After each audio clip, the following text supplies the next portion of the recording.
Manchester, England, 1842. You wake not to birdsong or the crow of a rooster, but to the factory whistle screaming through the pre-dawn darkness, cutting through the smoke that hangs over the city like a permanent fog. The sound is mechanical, inhuman, and it means you have 10 minutes to get to your station or lose a day's wages. You are 12 years old. Your hands are already scarred from the machinery. You will work 14 hours today, breathing air thick with cotton dust, and when you finally stumble home in the dark, you will have earned enough to buy a loaf of bread.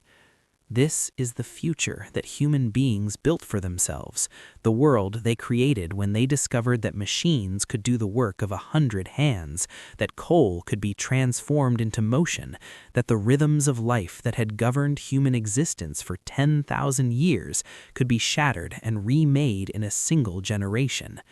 The Industrial Revolution did not just change how people worked, it changed what it meant to be human, how we experienced time and space, how we raised children, how we understood our relationship to nature and to each other. We know the statistics, the timelines, the inventions, the steam engine and the spinning jenny, the railroads and the telegraph, the factories that remade the landscape of England and then the world. But what did it feel like to live through this transformation? What was it like to be the last generation that farmed the way their ancestors had farmed for centuries, or the first generation to work in a factory? How did it change the texture of daily life, the smell of the air, the sound of mornings, the shape of childhood, the meaning of work? Tonight, we are not going to trace the march of progress or celebrate the birth of the modern world. We are going to stand in the smoke and the noise and the revolutionary chaos, feeling what it meant to watch the old world die and a new one be born in fire and iron and the relentless rhythm of machines. If these journeys into the hinge moments of history help you understand how we became who we are, stay with us. A gentle like helps others discover these explorations, and subscribing means we can continue traveling through time together, night after night. Let us know in the comments what other transformations you would like us to explore, what other moments when humanity changed forever. For now, let the present recede. We are traveling to a world of candlelight and coal smoke, to the moment when everything that came before ended and everything we know today began. The rooster crows while the sky is still more black than gray, and you rise from the straw mattress you share with your 2 younger brothers, careful not to wake them, though they will need to rise soon enough themselves. The cottage is cold. It is always cold in the early mornings of October, when the harvest is nearly finished and winter approaches with its long, dark months. You dress by feel in the darkness, pulling on the same wool breeches and linen shirt you have worn for months, patched at the knees and elbows by your mother's careful stitching, garments that will need to last another year at least. Your family has lived in this cottage for as long as anyone can remember. Your grandfather was born here, in the same small room where you sleep now. Your father was born here. When you marry, if you can afford to establish a household, you might build another cottage on the edge of the village common, or you might stay here, 3 generations under one roof, the pattern that has sustained families for centuries. The cottage is 2 rooms, really, though that makes it sound grander than it is.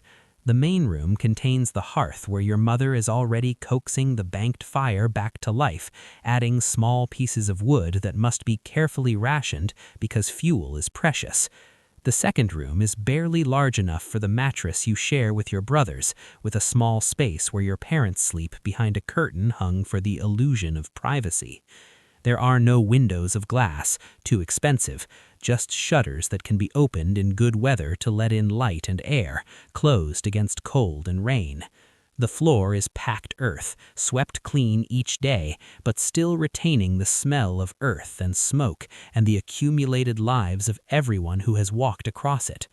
The walls are wattle and daub, woven sticks plastered with mud and dung, whitewashed once a year if materials can be spared. The roof is thatch, thick and carefully maintained because a leaking roof in winter can make life unbearable. It is not much, this cottage, but it is yours, built by your family's hands, maintained by your family's labor, home in the deepest sense, because it contains generations of your blood.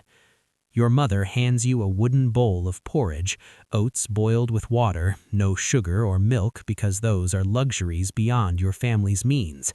You eat standing by the hearth, warming your hands between spoonfuls, watching the sky lighten through the open door. Your father is already outside, checking on the pig that lives in a small sty attached to the cottage, the animal that represents months of careful feeding and that will be slaughtered in November to provide meat through the winter. By the time the sun breaks the horizon, you are walking toward the fields with your father and older sister, joining the stream of people from the village, all heading in the same direction. The harvest is nearly complete, wheat and barley gathered and stored, only the last gleaning remaining, but there is still work to do.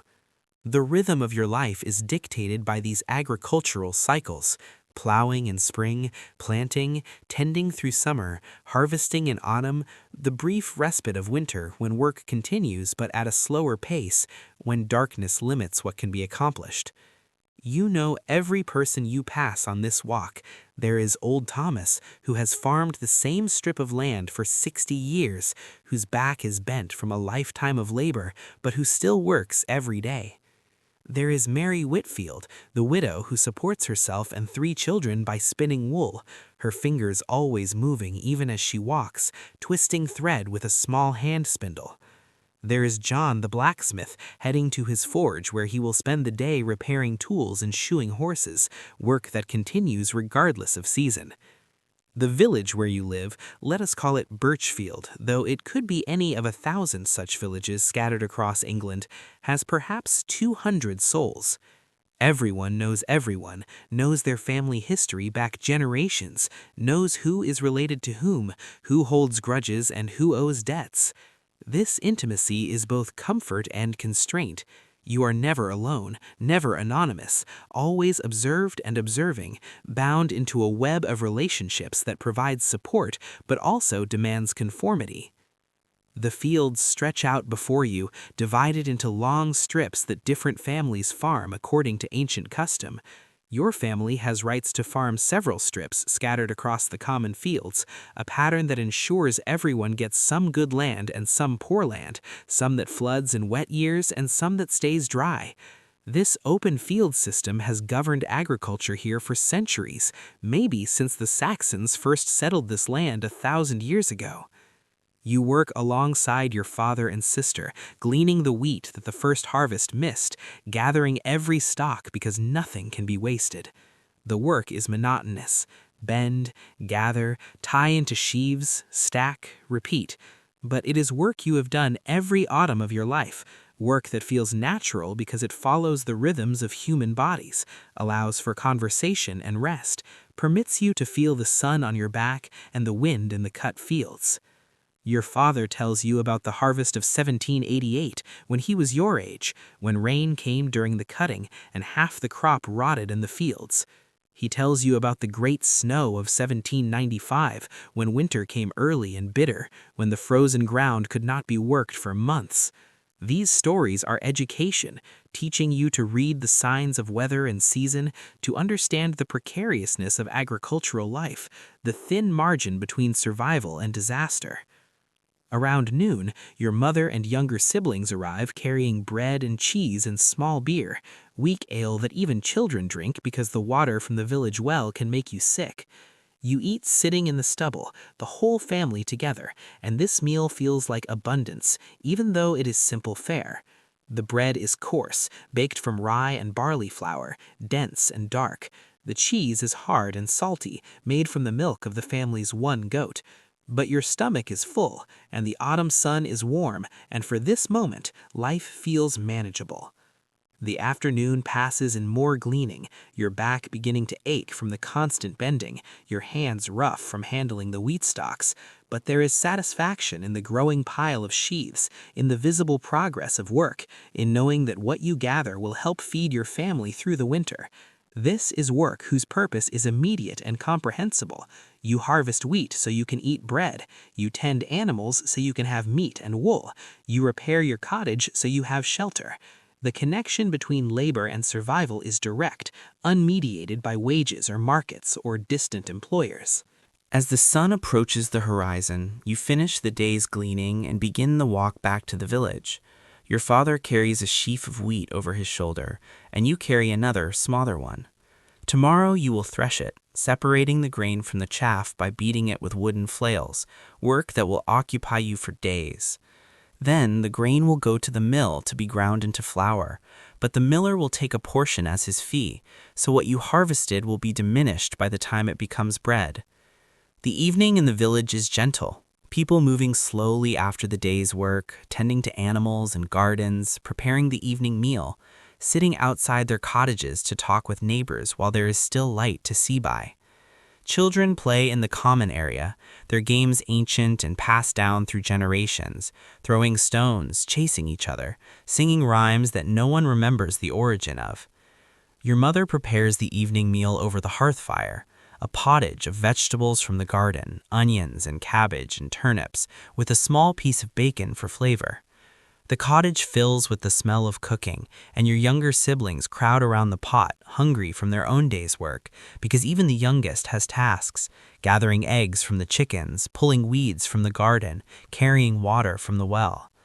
You eat from wooden bowls, sitting on stools around the small table that your grandfather made, worn smooth by decades of use. The meal is eaten in comfortable quiet, the family too tired for much conversation, and afterward there is only a little time before darkness makes activity difficult. Your mother spins wool by the firelight, her wheel creating a low, humming rhythm that has been the soundtrack of evenings your entire life. Your father carves a new handle for a tool that broke during harvest. Your sister sews, mending clothes that can never be thrown away, only repaired and repaired until the fabric falls apart entirely. You might walk to the village alehouse for an hour, where men gather to drink and talk, to share news and gossip, to maintain the social bonds that hold the community together. Someone mentions that a family from the next village has lost their land, unable to pay their rent after a bad harvest, forced to move to the city to find work. This news is discussed with concern because everyone understands that they are only one or two bad harvests from the same fate, that the margin of survival is thin, that luck and weather play roles as important as hard work. This village, this life, this pattern of work and season and community is what England has been for centuries. Oh, there have been changes, plagues and wars, good kings and bad, the enclosure of some common lands by local lords, the rise and fall of market prices. But the fundamental structure has remained constant. Most people live in villages. Most people farm. Most people's lives are bounded by the distance they can walk in a day. Most people never travel more than a few miles from where they were born. But even now, in this autumn evening in the year of our Lord 1780, changes are beginning that will sweep away this entire world. In the north of England, in places like Manchester and Birmingham, things are being built that will transform everything. Machines powered by water and steam, capable of producing in a day what a skilled worker with hand tools could produce in a month. Factories where hundreds of workers labor together, their movements governed by the rhythm of machinery rather than the rhythm of seasons. You have heard rumors of these places, stories told by travelers passing through, tales that seem too strange to believe. Buildings the size of cathedrals filled with machinery, cities growing so fast that houses cannot be built quickly enough, fortunes being made by men who own these machines, and desperate poverty for those who work them. But these stories come from a world that seems impossibly distant, separated from your village not just by miles, but by a gulf of comprehension. You cannot imagine what a factory is, cannot picture working indoors by artificial light, cannot conceive of a day governed by clock time rather than the sun's passage.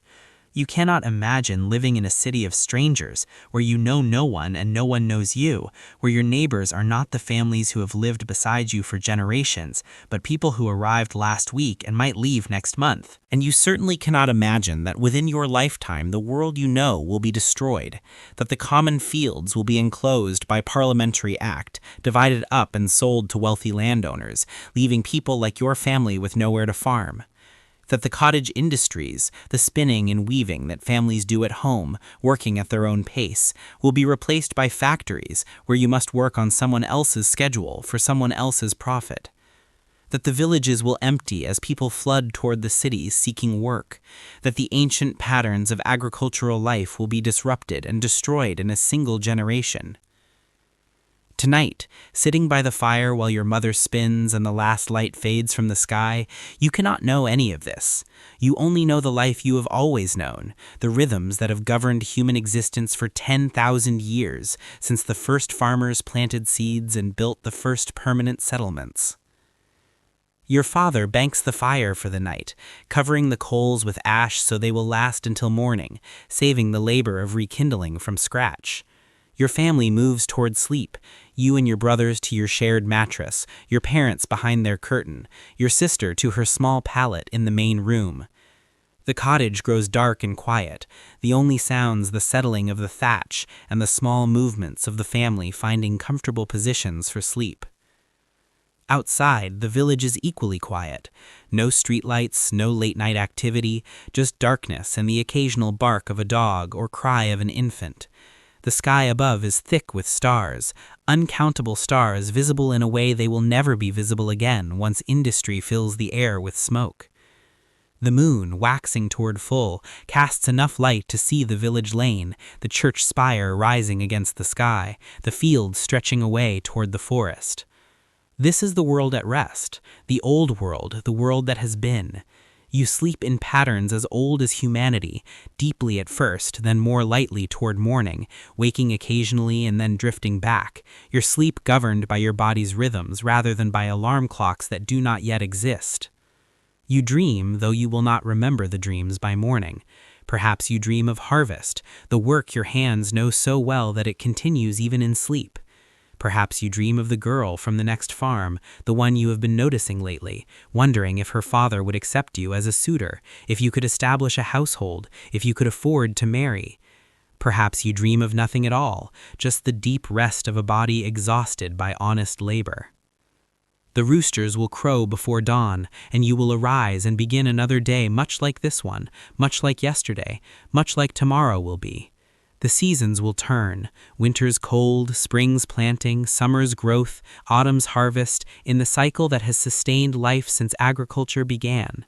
You will grow older, will marry or not marry, will have children or not have children, will eventually die and be buried in the churchyard where your grandfather and his grandfather before him are buried. This is what you expect. This is what everyone expects, that life will continue in these patterns, that change will be slow and gradual, that your children will farm as you farm, will live as you live, will know the same struggles and joys and rhythms.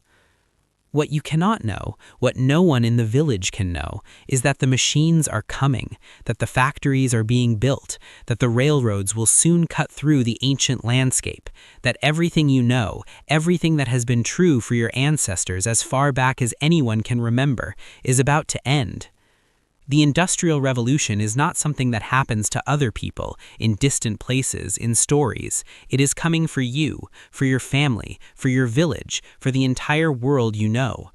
It will arrive as enclosure acts that eliminate the common fields, as factories that draw labor away from agriculture, as machines that make the skills you have spent your life learning obsolete, as cities that swallow villages and transform farmers into factory workers. Some of your neighbors' children will go to the factories. They will write letters back describing conditions that sound like hell, the noise, the hours, the danger, the way the work never stops. But they will also send money, more money than can be earned from farming, and eventually more families will follow, will abandon the land that has sustained them for generations, will seek wages in the cities. Your village will shrink, the children will leave and not return, the cottages will fall empty, will decay, will disappear. The common fields will be enclosed, will become the private property of wealthy landowners, will be farmed by hired laborers using new agricultural machinery. The old ways will become memories, then stories, then forgotten entirely. But tonight, none of this has happened yet. Tonight you sleep in the cottage your grandfather built, in the village where your family has lived for generations beyond counting, in a world that still makes sense, that still operates according to rhythms you understand. The moon moves across the sky, the night deepens and then begins to lighten at its eastern edge. The roosters stir, preparing to announce the dawn. Soon you will wake to the last harvest of the old world. The machines are coming, but they are not here yet. For this moment, for this night, for this brief remaining time, the ancient patterns hold. Sleep now in this world that is ending. Rest in these rhythms that are about to be shattered. Tomorrow will come soon enough, bringing with it changes no one can stop or even fully imagine. The old world sighs in its sleep, dreaming its last dreams before the steam whistle wakes it to a future it did not choose and cannot escape.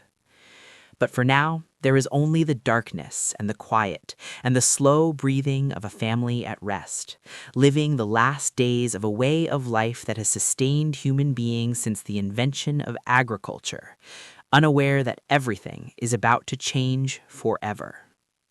The whistle sounds at 5 in the morning, a shriek of steam that tears through your sleep like a knife. You are 12 years old, and you have been working at Arkwright's cotton mill for 8 months now. 8 months that feel like 8 years. 8 months that have aged you in ways that have nothing to do with time.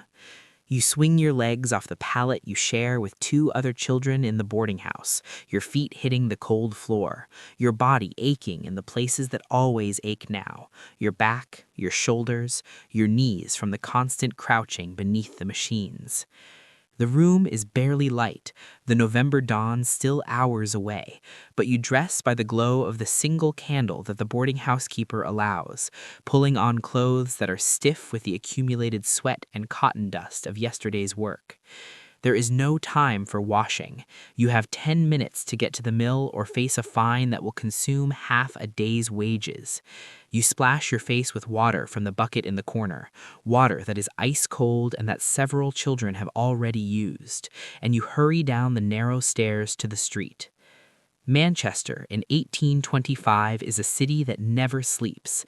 Not really.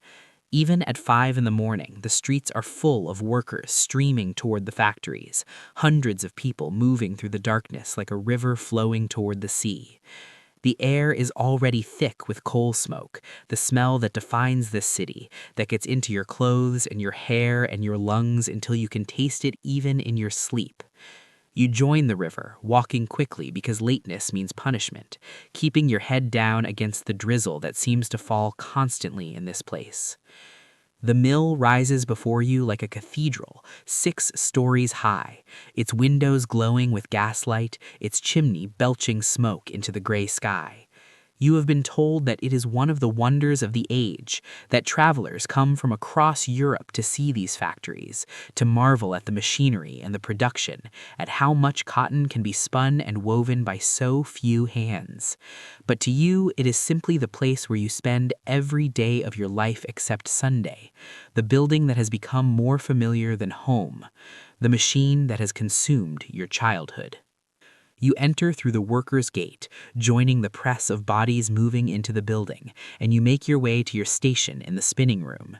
The noise hits you like a physical thing, a wall of sound that makes conversation impossible, the clatter of hundreds of spindles turning, the hiss of the steam engine that powers them, the bang and crash of machinery in constant motion.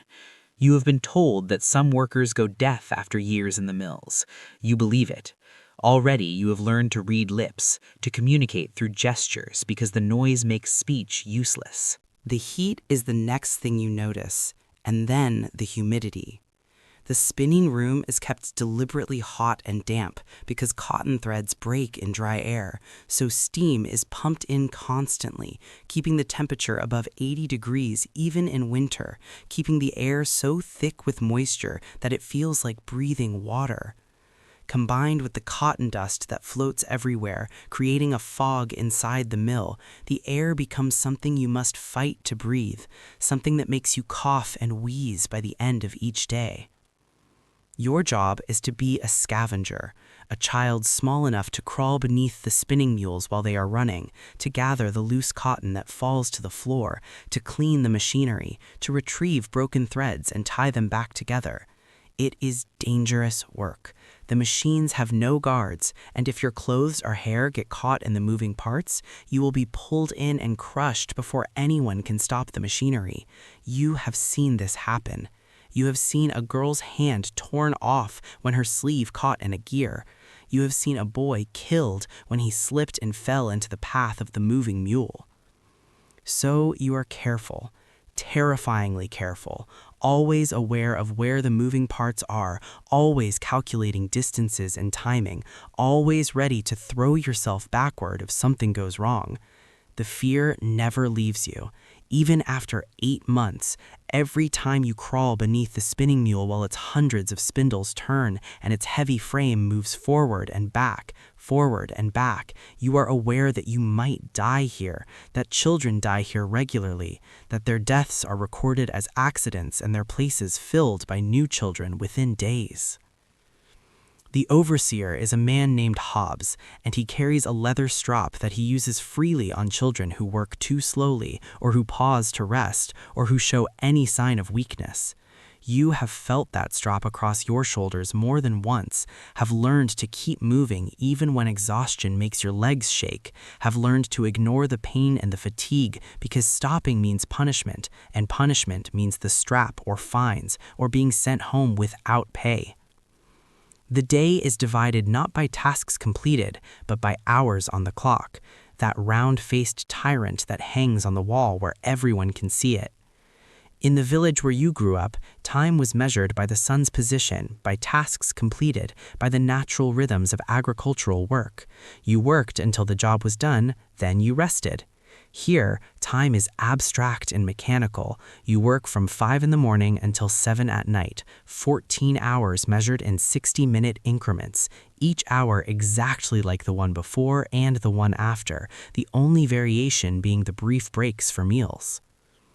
The breakfast break comes at 8, 30 minutes to eat the porridge you brought from the boarding house, cold now and congealed, but still food, still calories needed to fuel another day. You eat standing up because there is nowhere to sit, surrounded by other children and adult workers, all of you too tired to talk much, just mechanically spooning food into your mouths while the machines continue their relentless clatter. You have made friends here, or something like friends, children your own age who work at neighboring stations, who understand the work and the exhaustion and the fear without needing explanation.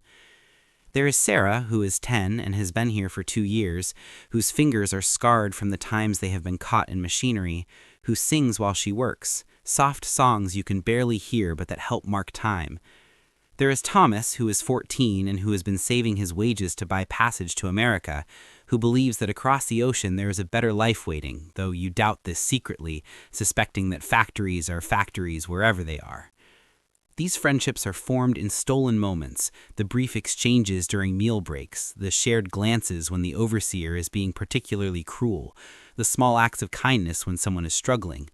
Sarah once gave you half her lunch when you arrived without food, having overslept and had no time to collect your ration from the boarding house. You have helped Thomas clean his station when he was falling behind, risking the overseer's wrath if you were caught abandoning your own work. This solidarity is perhaps the only good thing about the factory, this sense that you are all in this together, that you are not alone in your suffering. The adult workers sometimes protect the children when they can, warning them when the overseer is approaching, teaching them the tricks that make the work slightly more bearable, mourning with genuine grief when a child is killed or maimed. After breakfast comes 4 more hours of work before the dinner break at noon. This is when the exhaustion really begins to settle in, when your body has burned through its morning energy and has hours still to go before rest. This is when accidents are most likely, when tired children make mistakes, when the machinery claims its victims. You crawl beneath the spinning mule for the 100th time this morning, retrieving the cotton waste that has accumulated there, working by feel as much as by sight because the space is dark and cramped. The machine's frame moves forward, carrying the spindles with it, and you have learned to time your movements to its rhythm, to be where you need to be when it retreats, to slip out before it advances again. But today you are tired, more tired than usual because you barely slept last night, kept awake by the coughing of the other children in your room, by the pain in your shoulders, by anxiety about nothing and everything. Your timing is off by a second, maybe less, and the frame begins to advance while you are still beneath it. You throw yourself backward, your heart hammering, feeling the heavy iron frame brush past your shoulder, crushing you by inches. You scramble out and lie on the floor for a moment, breathing hard, aware that you came very close to being killed, that a second's difference in timing would have meant your death. No one notices. The machines continue their relentless rhythm. The overseer is occupied elsewhere. The other workers are focused on their own survival.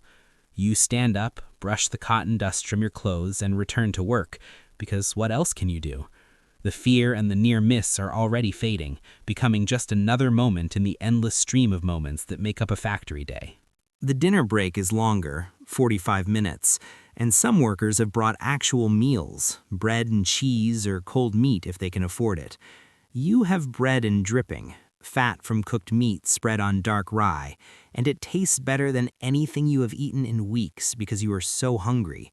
You eat every crumb, licking the grease from your fingers, your stomach expanding in momentary satisfaction before the afternoon's work begins. The afternoon is hardest. The heat in the spinning room has built throughout the day, and now it is nearly unbearable, the air so thick and hot that you feel you might suffocate.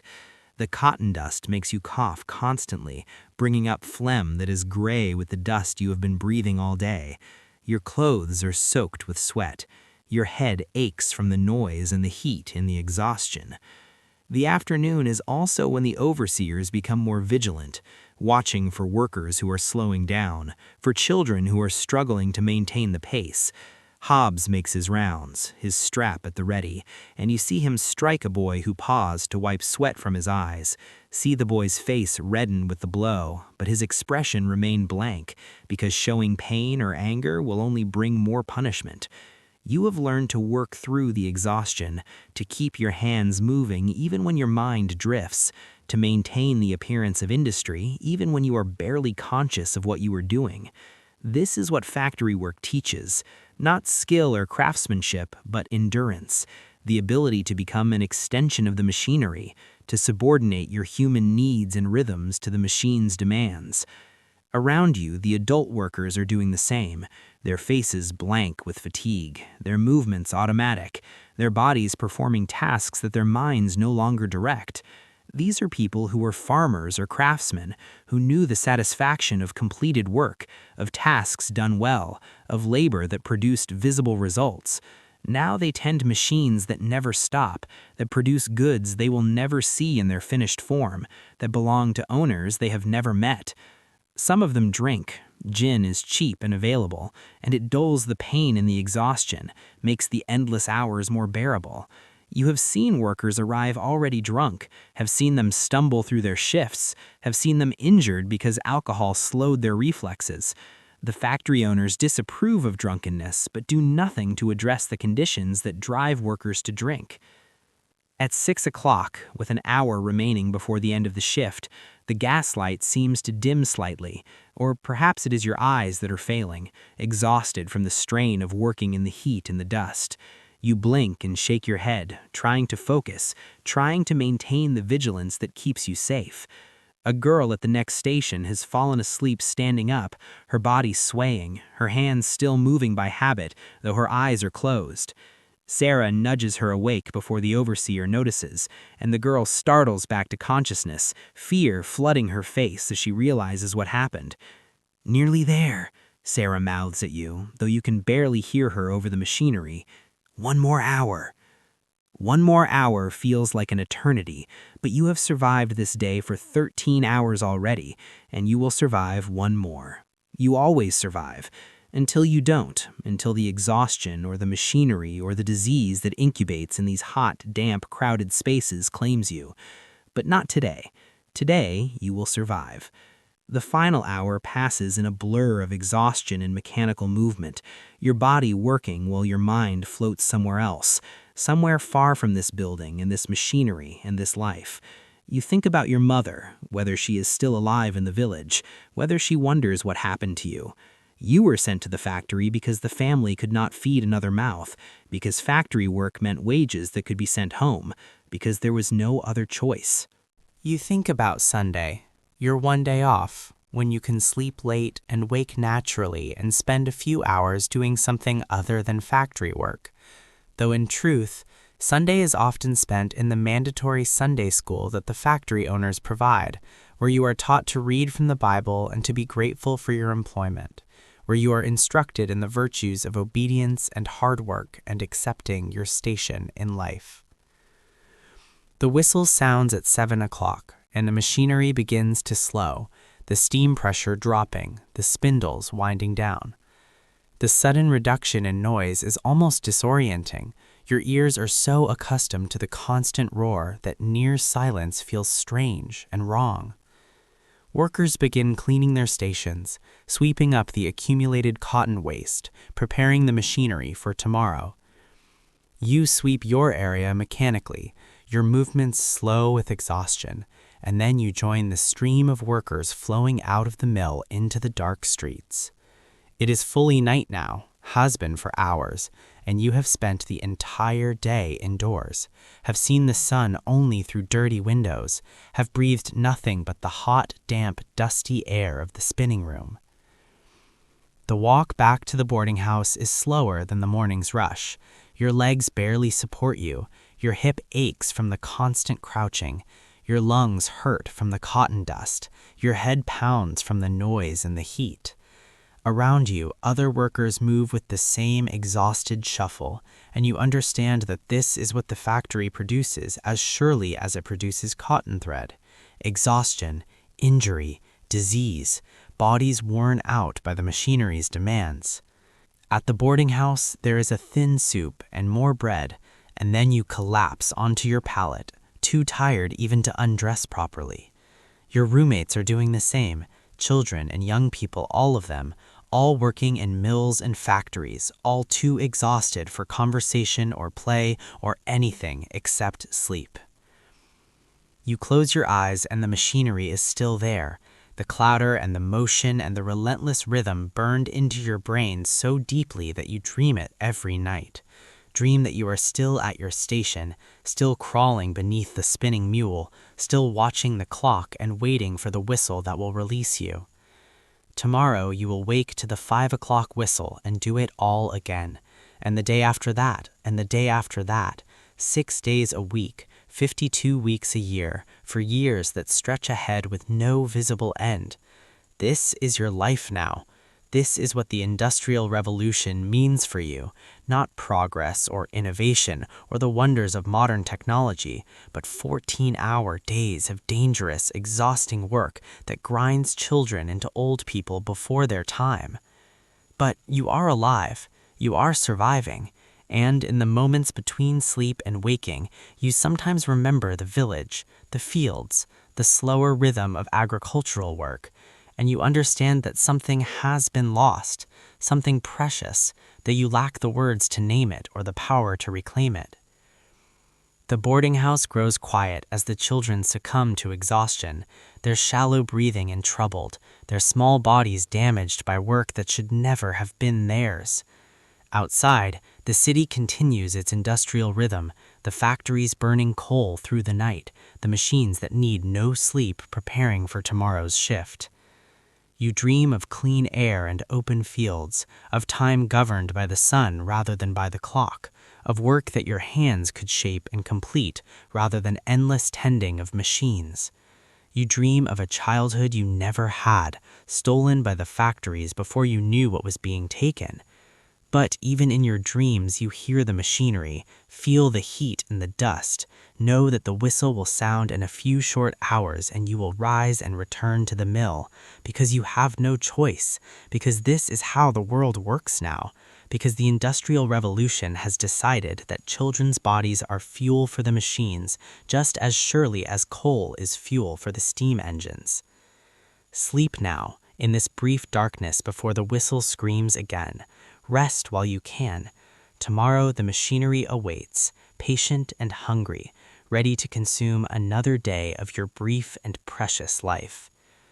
The city breathes its coal smoke into the night, the factories glow with gaslight, and somewhere in the counting houses, men calculate profits and production rates and the cost of labor, reducing your life to numbers in a ledger, your exhaustion to a line item in their accounts.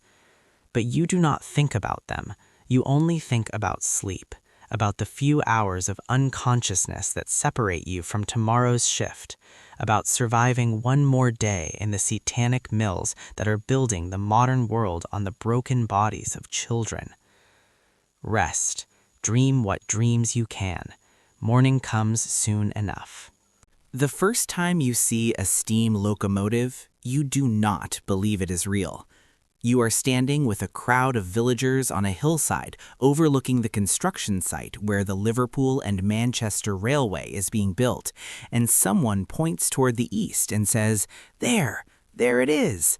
And you look, and you see smoke first, a plume of black rising above the cutting where men have been working for months. And then you see the thing itself, and your mind refuses to accept what your eyes report. It is moving. This machine, this construction of iron and brass and steam, is moving under its own power, faster than a horse can run, pulling behind it a line of carriages that must weigh tons. It is shrieking, too, its whistle cutting through the afternoon air with a sound unlike anything you have ever heard, mechanical and urgent and inhuman. The ground trembles as it passes, the air fills with smoke and the smell of burning coal, and you understand, with a visceral shock that makes you step backward involuntarily, that everything is about to change. It is 1830, and you have lived your entire life in a world governed by the speed of walking, the speed of horses, the speed of canal boats pulled by mules. A journey from Liverpool to Manchester, 35 miles, takes a full day by coach, longer if the roads are bad, which they often are. Letters and goods move at the same pace they have moved for centuries. The world is large, and distances are measured in days and weeks of travel. But this machine, this locomotive that George Stephenson has named Rocket, can cover those 35 miles in less than 2 hours. You cannot comprehend this. You cannot fit this fact into your understanding of how the world works. It feels like magic, like sorcery, like something that should not be possible according to the natural laws that have governed human existence since time began. The crowd around you is split in its reaction. Some are cheering, excited by the spectacle, convinced that this represents progress and the future. Others are frightened, stepping back from the edge of the cutting, making the sign of the cross, convinced that this is unnatural, that no good can come from machines that move faster than God intended. A woman near you is weeping, though you cannot tell if these are tears of fear or wonder. You watch the locomotive disappear into the distance, its smoke trailing behind it, and you feel something shift inside you, some fundamental understanding of space and time beginning to crack and reform. If a machine can move this fast, what else becomes possible? What other certainties will be overturned? You do not know it yet, but you are watching the death of distance, the annihilation of geography, the moment when the old world's speed gives way to the new world's velocity, when human consciousness begins its transformation from local to global, from the rhythms of animal muscle to the rhythms of mechanical power. Your brother works on the railway construction, has worked on it for 18 months, and the stories he brings home are of labor unlike anything that has existed before. The railway requires earth to be moved on a scale that staggers the imagination. Cuttings 40 feet deep through solid rock, embankments 50 feet high across marshland, tunnels blasted through hills that have stood since the earth cooled. The men who do this work are called navvies, short for navigators, because they first developed their trade digging the navigation canals. They are a breed apart, rough men, strong men, men who drink heavily and fight frequently, and who can move Earth with a productivity that seems superhuman. Your brother tells you that a good navvy can shift 20 tons of earth in a day, working with nothing but a pick and a shovel and a wheelbarrow, working from dawn until dark, for wages that are good, but that are earned in sweat and danger. He tells you about the accidents, which are constant and horrific. Men buried in collapsed cuttings, their bodies never recovered. Men killed by premature explosions when blasting through rock. Men who fell from embankments or were crushed by falling equipment or died from the fevers that swept through the temporary camps where the workers lived. The railway companies keep no official count of the dead, but your brother estimates that on this line alone, perhaps 100 men have died, their bodies buried in unmarked graves along the route they helped create. They are Irish, mostly, driven from their homeland by poverty and famine, coming to England to build the infrastructure of the industrial age while living in conditions that are barely human. Your brother describes the camps, rows of crude huts built from whatever materials are available, canvas and wood and stolen bricks, entire families living in single rooms, children running wild, women trying to maintain some semblance of domestic life while their husbands work 16-hour days and drink their wages on Saturday nights. Disease is rampant in these camps. Typhoid, cholera, dysentery, spreading through crowded conditions and contaminated water, killing wives and children while the railway companies look away. But the work continues regardless, driven by the vision of men who see in the railway not just a way to move goods and people, but a transformation of the very fabric of society. George Stephenson, the railway's chief engineer, is a man of humble origins who has educated himself and risen through genius and determination. He speaks of a future where railways will cover England like a spider's web, where no place will be more than a few hours from any other place, where the old barriers of distance and geography will simply cease to matter.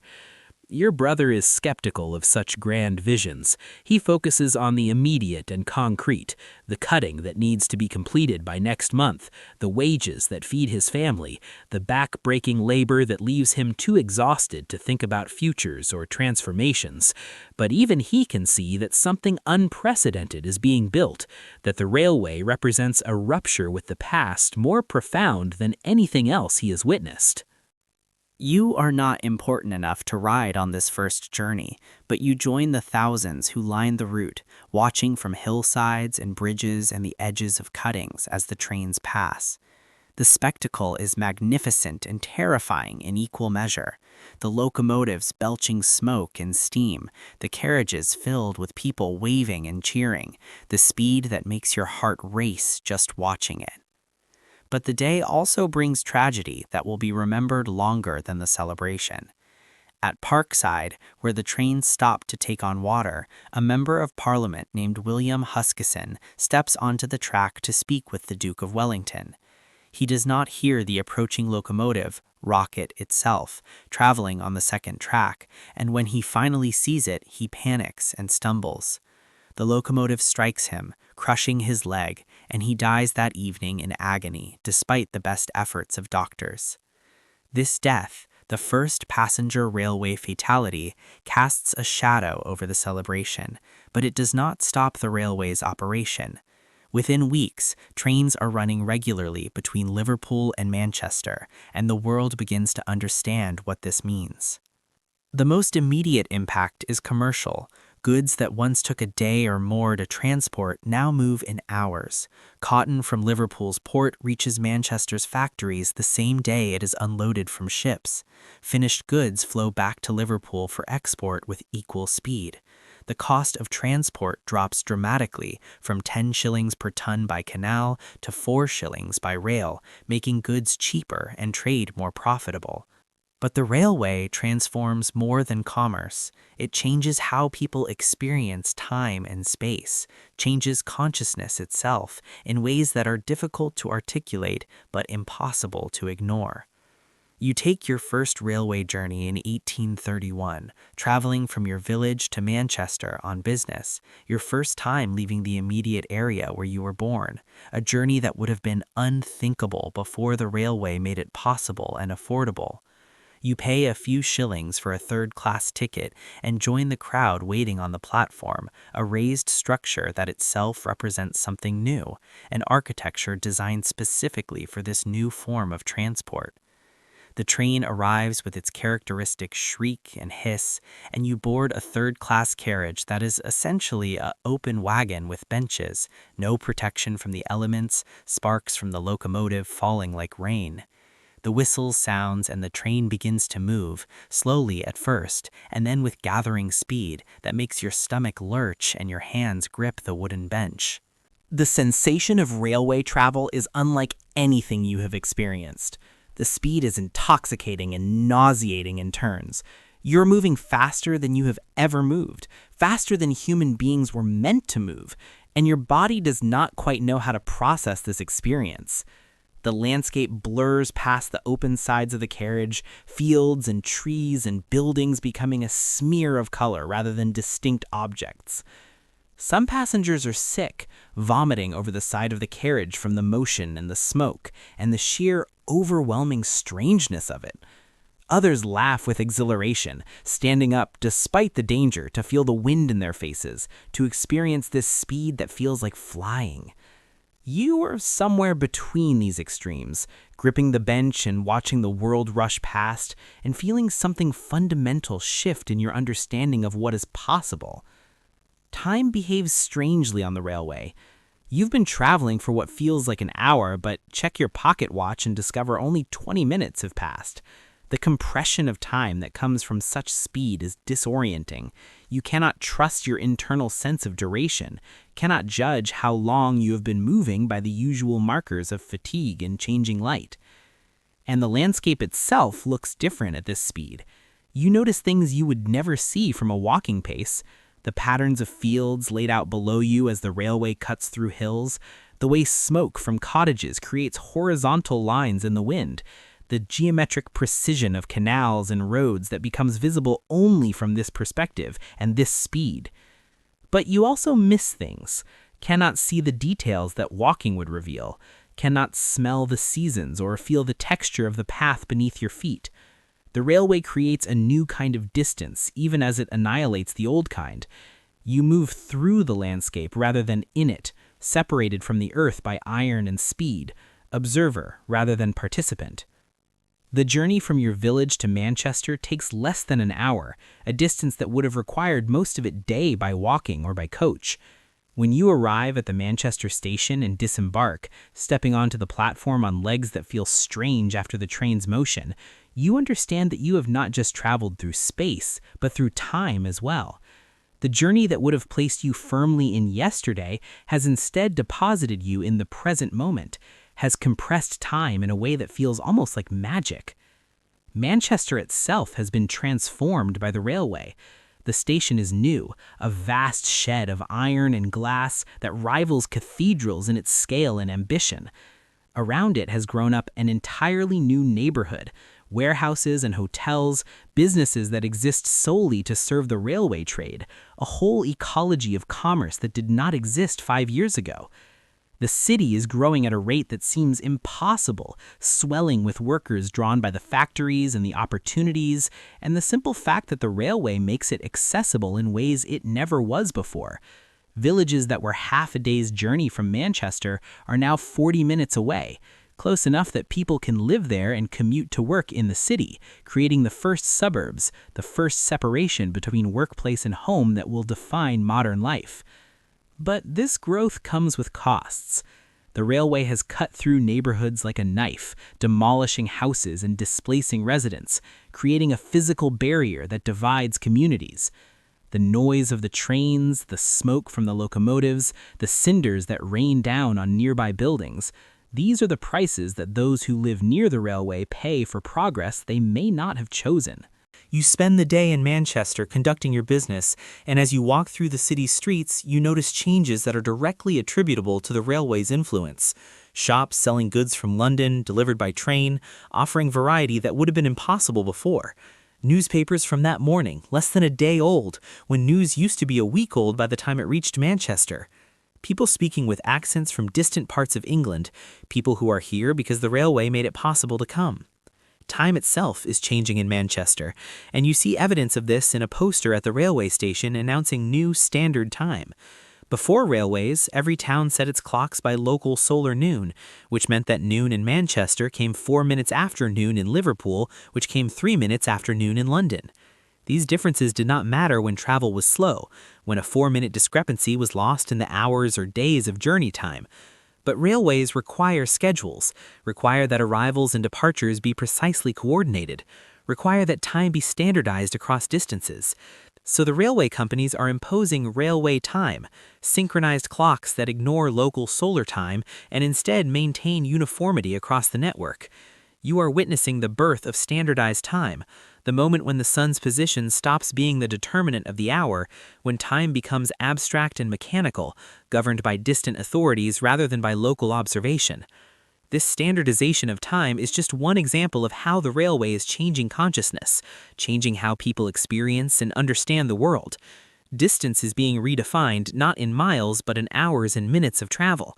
Towns are becoming closer or further based not on actual geography, but on whether the railway connects them. The mental map of England is being redrawn, with railway junctions becoming more significant than ancient market towns, with speed and accessibility replacing tradition and history as the measures of importance. On the return journey that evening, you sit in the third-class carriage as darkness falls and the train's movement creates a strange sense of disconnection from the passing landscape. The world outside becomes a blur of darkness and occasional lights, farmhouse windows and village streets reduced to momentary flashes. You are moving through the night at speeds that would have been impossible before, that violate every instinct about nighttime travel being slow and careful and dangerous. Your fellow passengers are mostly working people like yourself, clerks and tradesmen, workers who can afford the third-class fare but not the comfort of first or second class. You strike up conversations with some of them, and you notice something remarkable. These are people from different towns and different backgrounds who would never have met under the old patterns of life.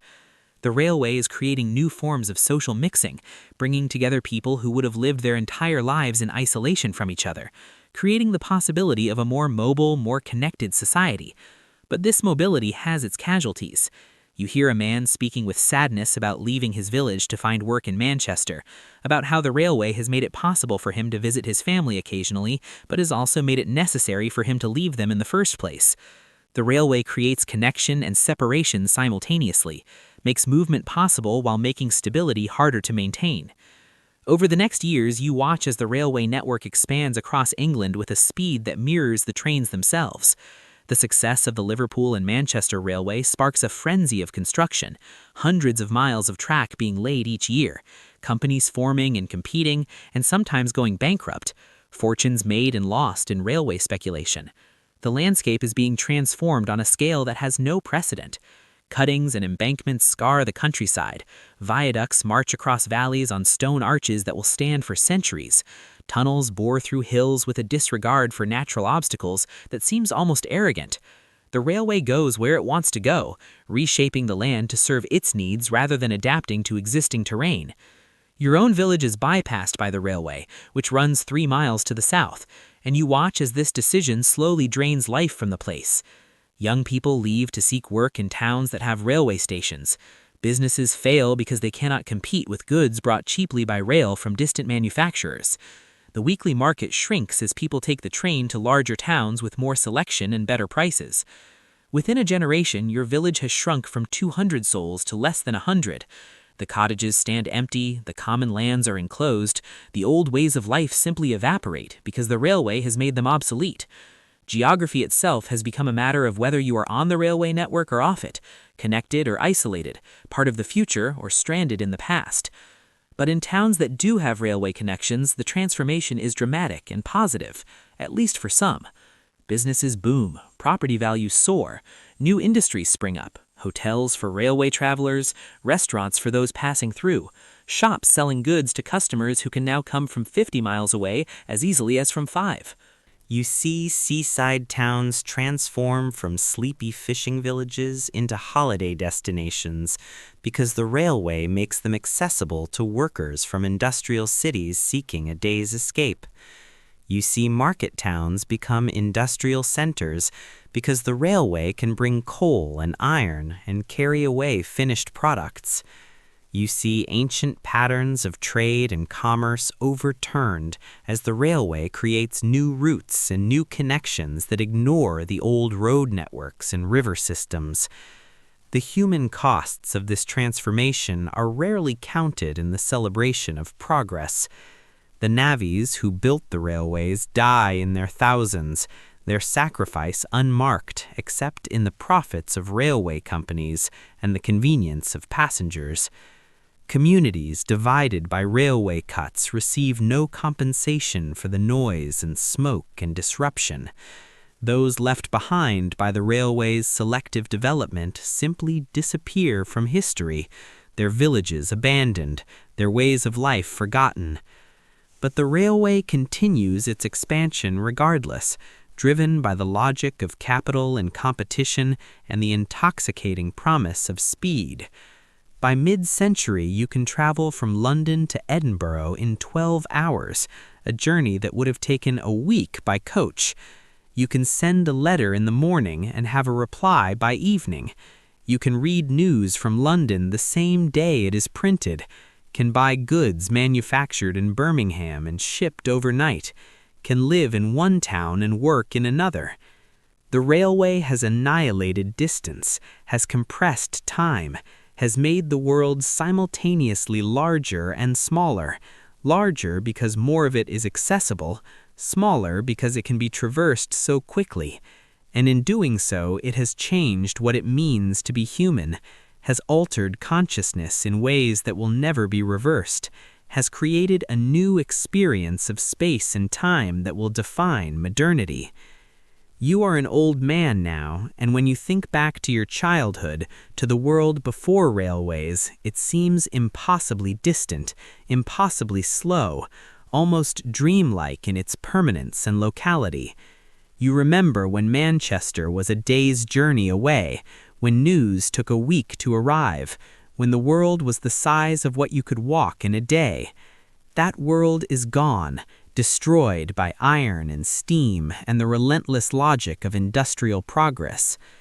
The whistle sounds in the distance, and you no longer jump at the sound as you did the first time you heard it. The trains pass through the landscape as if they have always been there, as if the world was designed for them rather than them imposing themselves on the world. The children playing near the tracks do not remember a time before railways, cannot imagine the old speeds and the old distances and the old, slower world. You sit by the window of your cottage and watch the trains pass, carrying their cargo of goods and people and news and change, and you understand that you have lived through a transformation as profound as any in human history. The world of your grandparents is as distant from your own as the medieval world was from theirs. The railway has won.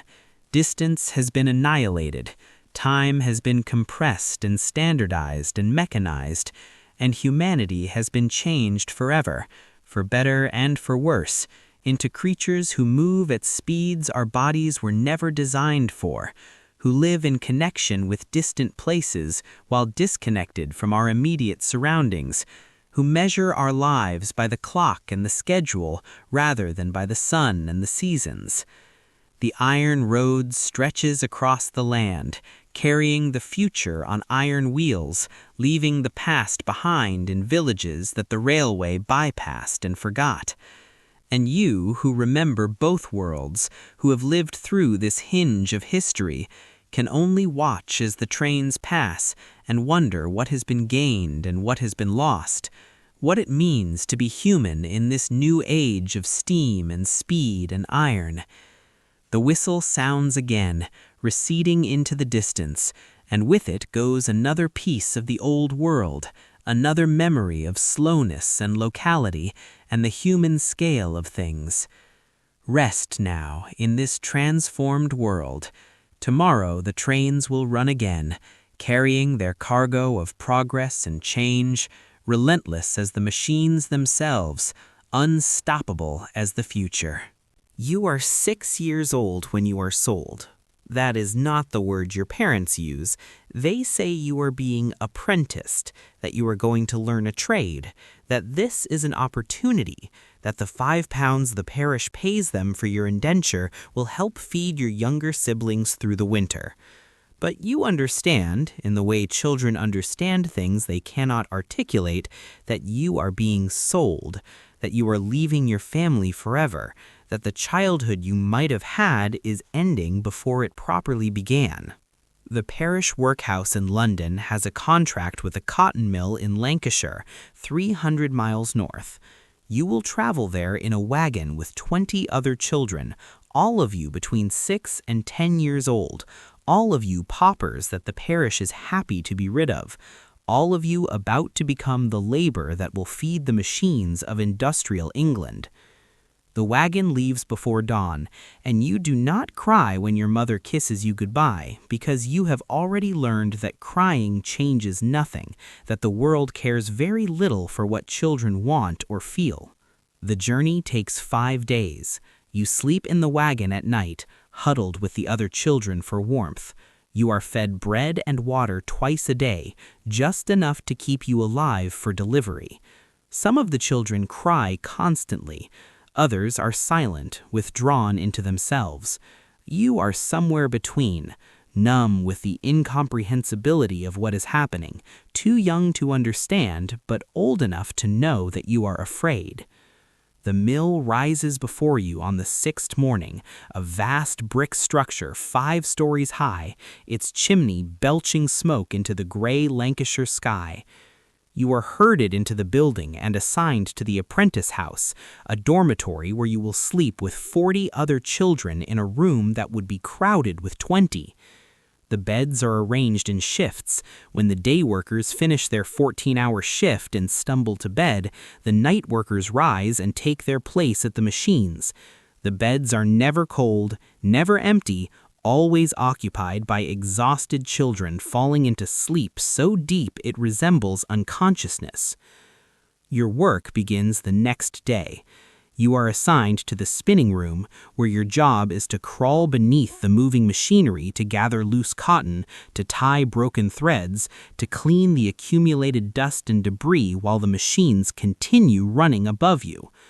The overseer, a man with a leather strap hanging from his belt, explains the work once and expects you to understand immediately. Mistakes will be punished. Slowness will be punished. Stopping for any reason except the scheduled meal breaks will be punished. The first time you crawl beneath the spinning mule while it is running, while its massive frame moves forward and backward on its track, while hundreds of spindles rotate at speeds your eye can barely follow, you are certain you will die. The space is barely large enough for your small body, and the frame misses crushing you by inches with each movement. You can feel the wind of its passage, can see the gears and wheels that would tear your flesh if you touched them, can hear the relentless mechanical rhythm that never stops, never slows, never acknowledges your existence except as an obstacle to be avoided or destroyed. But you do not die, not that day, not the next, not the day after. You learn the timing of the machinery, learn to read its movements, learn to make yourself small and quick and always aware. You learn to work through exhaustion so profound that you sometimes dream you are still at your station, still crawling beneath the machines, still gathering cotton in your sleep. The hours are beyond anything you knew was possible. 14 hours a day for children under 12, 15 or 16 for those older. You work from 5 in the morning until 7 at night, with 30 minutes for breakfast and 45 for dinner. Meals eaten standing up because there is nowhere to sit. The food is porridge in the morning, bread and cheese at noon, more porridge in the evening, the same every day. Monotonous and barely sufficient. Your hands, which were soft when you arrived, become rough within weeks. calloused and scarred from the constant handling of cotton threads and the inevitable contact with moving machinery. Your fingers bleed when the skin cracks in the dry factory air. The cotton dust makes you cough constantly, bringing up gray phlegm that stains the handkerchief the overseer grudgingly allows you to carry. At night, you cough so hard that the other children in your bed complain, though they are coughing too. Everyone coughs. It is simply the sound of the apprentice house after dark. The machinery claims its victims regularly. You see a girl your age get her hair caught in a spinning mechanism, see the machine tear out half her scalp before anyone can stop it, see her carried away screaming while the machinery continues running and another child is immediately assigned to her station. You see a boy lose 3 fingers when his hand slips while tying a thread. You see a child crushed to death when he falls asleep beneath the mule and does not move fast enough when it advances. These deaths are recorded as accidents in the mill's ledger. The children are buried in unmarked graves in the corner of the parish churchyard. New apprentices arrive from London to replace them, the supply of pauper children being inexhaustible, their labor being cheap enough that replacing them costs less than installing safety guards on the machinery. But you survive. Through luck or timing or the animal instinct for self-preservation that children possess, you survive month after month, year after year, your body adapting to the demands of the factory in ways that will mark you for life. Your growth is stunted by the long hours and poor nutrition. You will never be as tall as you might have been, will always be recognizable as a factory child by your small stature and bowed legs. Your lungs are damaged by the cotton dust, leaving you with a wheeze that will follow you into adulthood. Your fingers are scarred, your posture bent from the constant crouching. But you are alive, and this is something, even if it is not much. The education that is supposed to be part of your apprenticeship is a mockery. On Sunday, your one day free from the factory, you are marched to a room where a tired teacher attempts to teach reading to children too exhausted to pay attention. You learn the alphabet eventually, can pick out simple words, but nothing more. The mill owner can tell inspectors that his apprentices are being educated, and this Sunday school with its half-hearted lessons is evidence enough to satisfy authorities who do not look too closely. At night, when you should sleep, the older apprentices sometimes whisper stories of escape, of apprentices who ran away and were never found, who made it back to London or to other cities where they might disappear into the anonymous crowds. But these stories always end ambiguously. No one knows what really happened to the runaways, whether they found freedom or were caught and punished, or simply died in ditches along the road. The indenture that binds you to the mill lasts until you are 21, over a decade away, a span of time that feels infinite at your age. In the coal mine 20 miles away, another child's experience mirrors yours in its brutality while differing in its specific horrors. Robert is 8 years old, and he is a trapper, which means he sits alone in the darkness of the mine shaft for 12 hours a day, opening and closing a wooden door that controls airflow through the tunnels. The door must be opened when coal wagons approach and closed immediately after they pass, and Robert's entire world consists of this single task performed in darkness so complete that he cannot see his own hands. He has a small candle, but it must last the entire shift, so he lights it only when he hears wagons approaching, otherwise sitting in a blackness that is absolute and terrifying. The mine is cold and damp, water dripping constantly from the ceiling, and Robert sits on a small ledge carved from the coal, his legs dangling, his ears straining for the sound of approaching wagons so he can be ready to open the door. The isolation is perhaps worse than the darkness. Robert sees no one except when the wagons pass, brief glimpses of older children and men pulling carts of coal, too busy to speak to him even if they noticed him. He talks to himself to combat the silence, tells himself stories, sings the songs his mother taught him before she died, before he was sent to work in the mine to earn money for his stepfather's household. The rats are his companions, dozens of them living in the mine, bold enough to approach while he sits motionless, to run across his feet, to take crumbs if he has any food. He has learned not to fear them, has even given names to the ones he recognizes, because the rats at least are alive, are company of a sort in the otherwise absolute solitude. Above Robert, deeper in the mine, children only slightly older than him are hauling coal.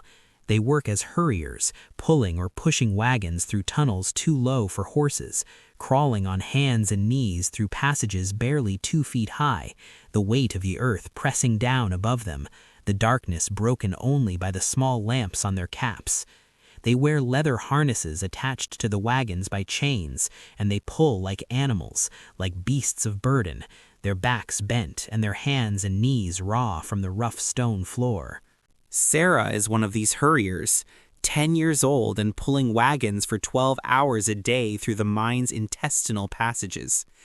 She is naked from the waist up because the tunnels are hot despite being underground, because clothing would be destroyed by the constant crawling, because modesty is a luxury that has no place in the mine's economics. She works alongside boys her age who are equally naked, and this bothered her at first, but she has learned not to care, has learned that survival requires abandoning the sensibilities of the surface world. Her back is bowed from the constant pulling, her shoulders permanently hunched, her spine curved in ways that will cause her pain for the rest of her life. Her hands and knees are scarred tissue, calloused beyond feeling, adapted to surfaces that would tear normal skin to shreds. She will never grow to normal height, her body's growth arrested by the hours in the mine and the inadequate food and the simple crushing weight of the labor. But like you in the factory, Sarah survives. She survives because children are resilient in ways that adults are not, because young bodies can adapt to conditions that would kill grown ones, because the will to live is strong even when life is reduced to darkness and pain and endless labor. In London, in the wealthy neighborhoods where the coal that Sarah mines eventually burns in fireplaces, another kind of child labor extracts its price. Tom is a climbing boy, a chimney sweep's apprentice, and his work is to climb inside chimneys and sweep them clean of soot and creosote. He is 7 years old and small for his age, which is why the sweep bought his indenture, because small boys can climb chimneys that larger ones cannot fit into. The work is suffocating and terrifying. Tom is sent up chimneys naked, his skin rubbed with brine to harden it against the rough brick, climbing by pressing his back against one wall and his feet against the opposite wall, inching upward in total darkness with a brush and a scraper, his lungs filling with soot, his body scraped raw despite the brine treatment.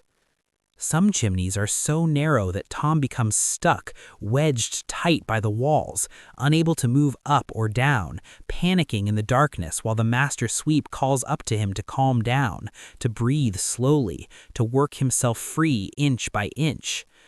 The fear of being stuck forever, of dying in the darkness and having his bones discovered years later when the chimney is demolished, haunts every climb.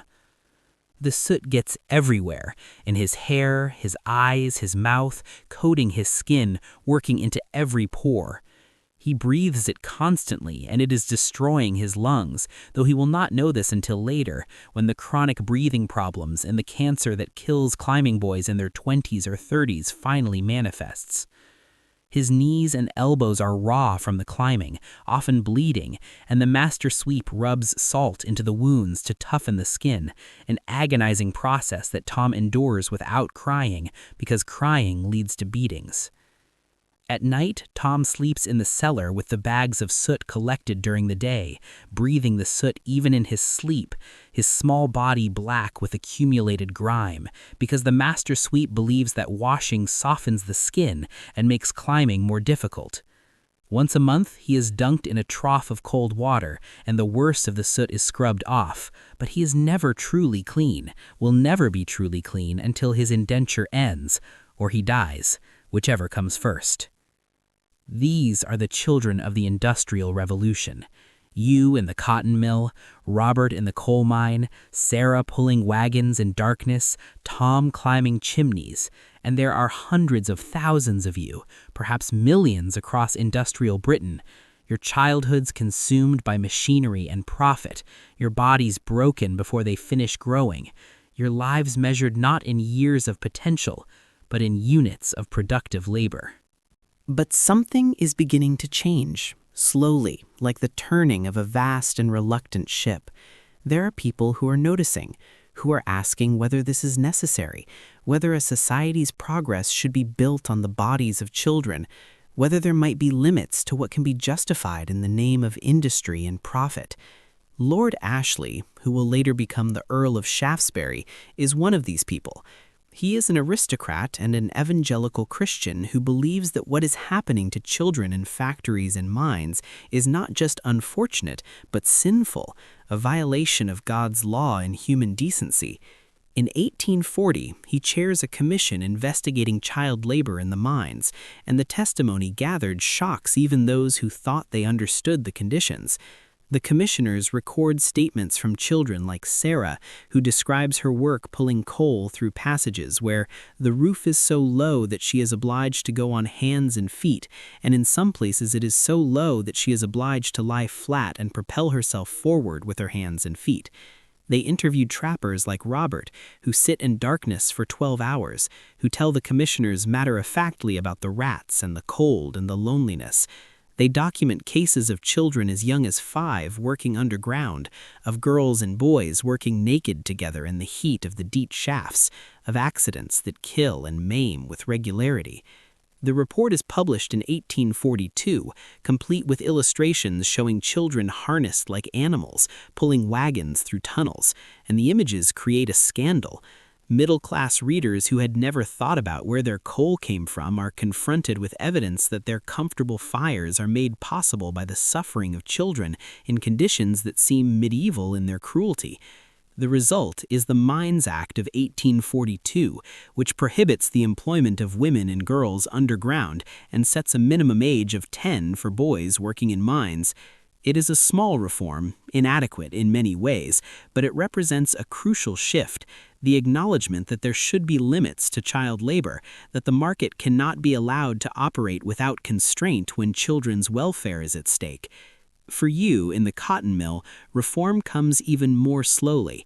The Factory Act of 1833 had limited children's hours to 8 per day for those under 13, but enforcement was sporadic at best.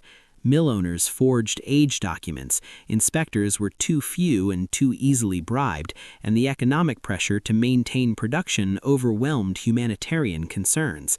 But the reformers persist. They publish accounts of factory conditions, they pressure Parliament, they appeal to religious sentiments and humanitarian impulses. Gradually, over decades, the regulations become stricter and enforcement improves. The 10 Hours Act of 1847 limits the working day for women and children in textile factories to 10 hours, still brutal by modern standards, but a significant improvement over the 14 and 16-hour days that had been common. More importantly, the reforms begin to create a new idea that childhood should be protected time, that children should not work in factories at all, that they should instead be in school, learning and playing and developing in ways that child labor makes impossible. This idea that childhood is sacred, that it requires protection, is in many ways a response to the horrors of industrial child labor, a recognition of what is lost when children are treated simply as cheap labor. By the time you are 16, after 10 years in the factory, your indenture finally ends. You are free, technically, though freedom is complicated when you have no education, no skills except factory work, no family to return to, no resources except the strength of your damaged body. You are free to seek other work, to leave Lancashire if you choose, but where would you go, and what would you do? You stay at the mill, transitioning from apprentice to wage laborer, earning slightly more than before, but still barely enough to survive. You rent a corner of a room in a boarding house, sharing the space with other factory workers, and you continue the work you have done since you were 6, crawling beneath the machines, though now you are too large to fit in the smallest spaces, so you are reassigned to other tasks, tying threads and operating machinery. You marry at 19, a girl from the carding room, and you have children of your own, and you face the terrible decision that every factory worker faces, whether to send your children to the factory as you were sent, whether to perpetuate the cycle, whether to sacrifice their childhoods as yours was sacrificed. The reforms have made things slightly better. Your children cannot work until they are 9, cannot work more than 10 hours a day, must attend school for at least a few hours each week. But they still work, still spend their childhoods in the factory, still breathe the cotton dust and face the dangers of the machinery. You tell yourself it is necessary, that the wages are needed, that this is how the world works, but you remember your own childhood, the fear and the exhaustion and the years that were stolen, and you wonder what kind of progress this is that requires such sacrifices. You live to see further reforms, the Factory Act of 1874 raising the minimum age to 10 and limiting hours to 6.5 days per day for children under 14. You see the Education Act of 1880 making school attendance compulsory for children aged 5 to 10. You see, slowly and incompletely, the creation of something resembling modern childhood, where children go to school instead of factories, where play is recognized as important, where the law acknowledges that children deserve protection. But these changes come too late for you. Too late for Tom, who died in a mine collapse at 14. Too late for Tom, who died at 26 from chimney sweeps cancer. Too late for the hundreds of thousands of children whose bodies and lives were consumed by the Industrial Revolution's hunger for labor. You are 40 years old, and your body is that of a much older person. Your lungs damaged, your spine curved, your hands twisted with early arthritis. You have lived your entire conscious life in the factory, know nothing else, can imagine nothing else.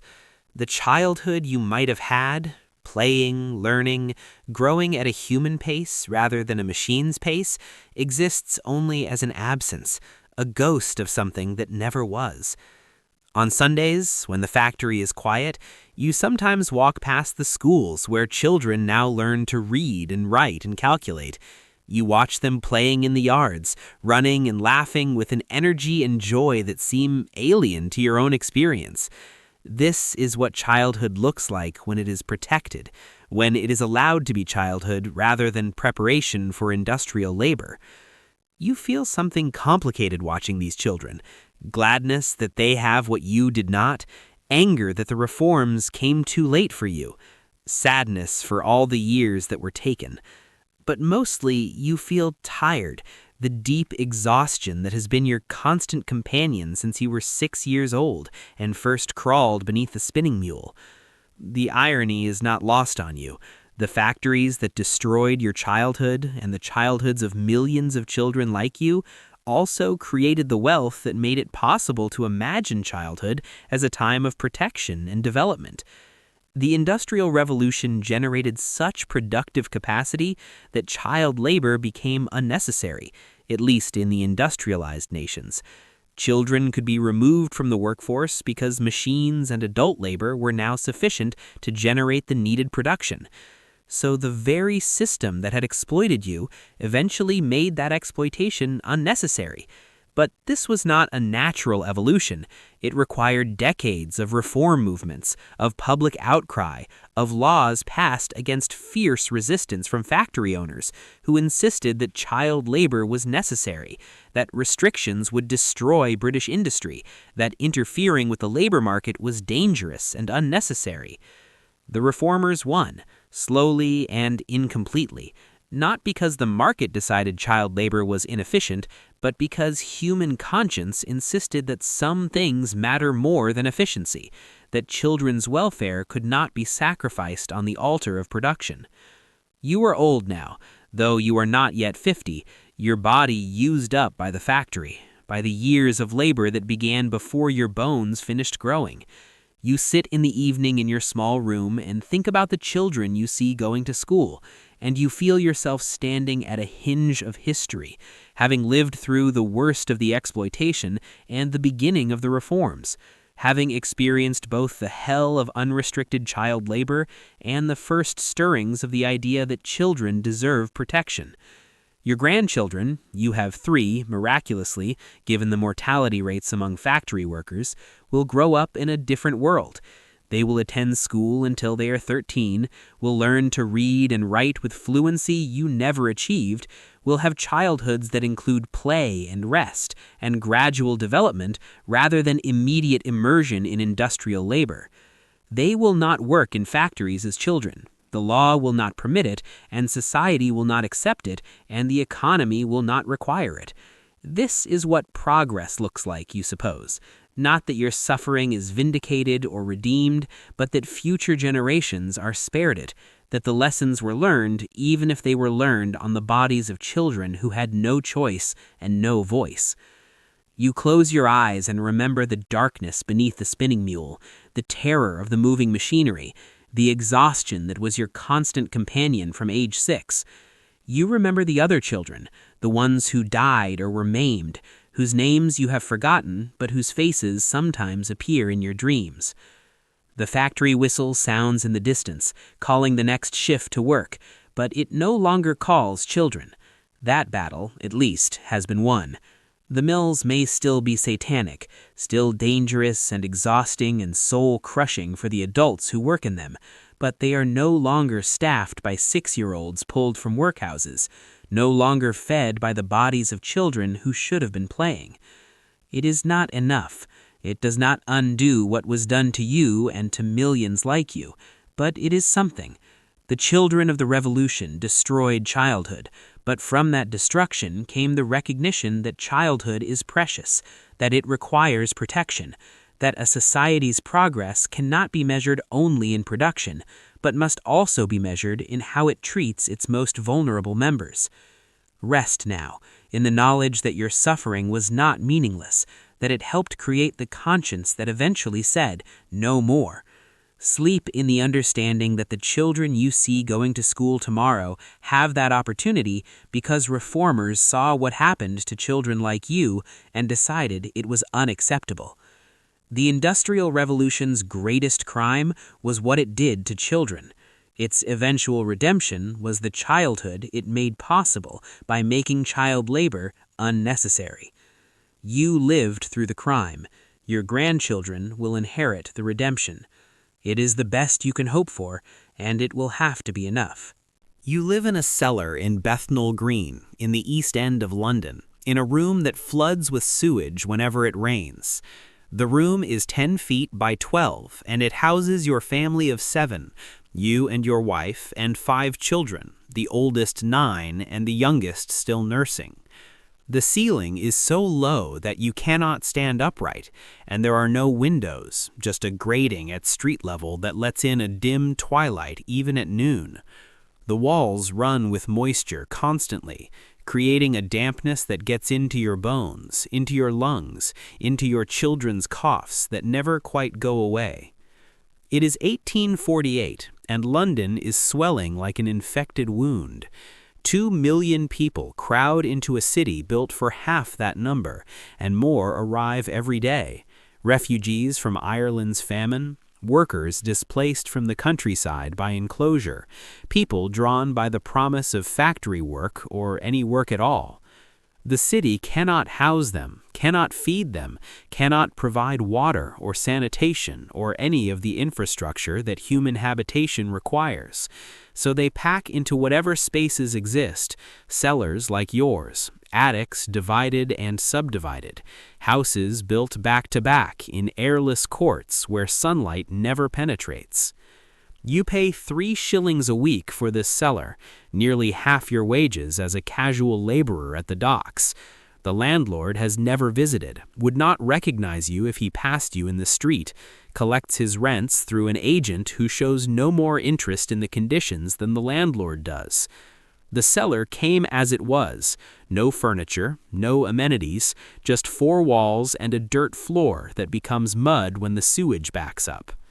You have made it habitable, or tried to, a straw mattress for you and your wife, another for the children to share, a small table and 2 stools that you found discarded, a bucket for water carried up from the standpipe 3 streets away where water flows for 2 hours each morning, if it flows at all, Another bucket for waste, which must be emptied into the communal cesspit in the court behind your building, a pit that serves 40 families and that overflows regularly, creating a lake of filth that children play around because there is nowhere else to play.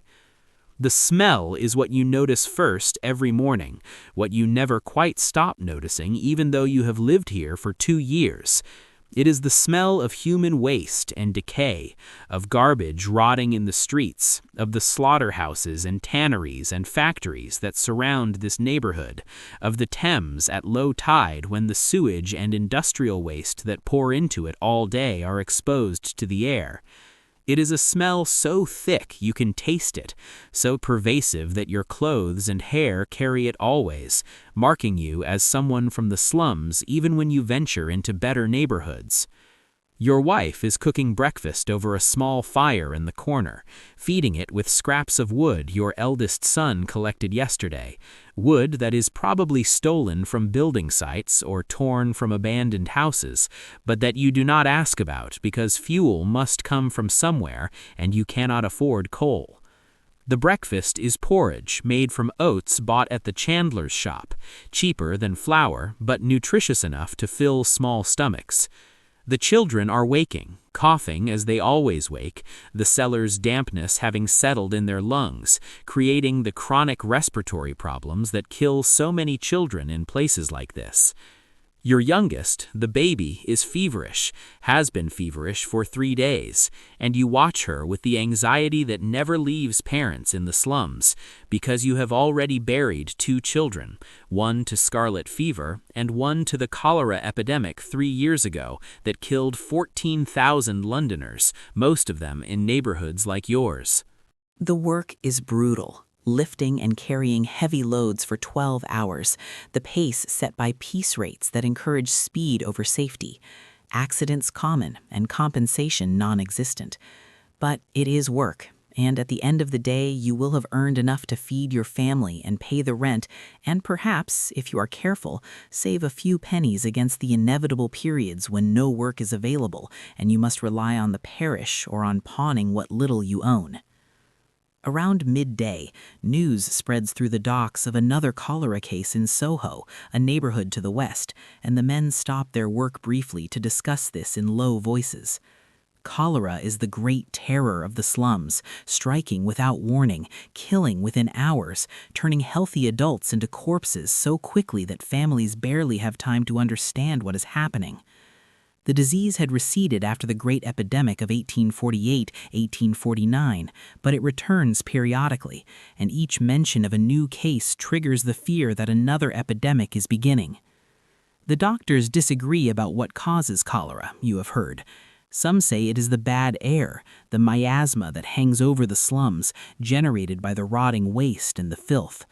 Others insist it spreads through contaminated water, though how water could carry disease remains mysterious.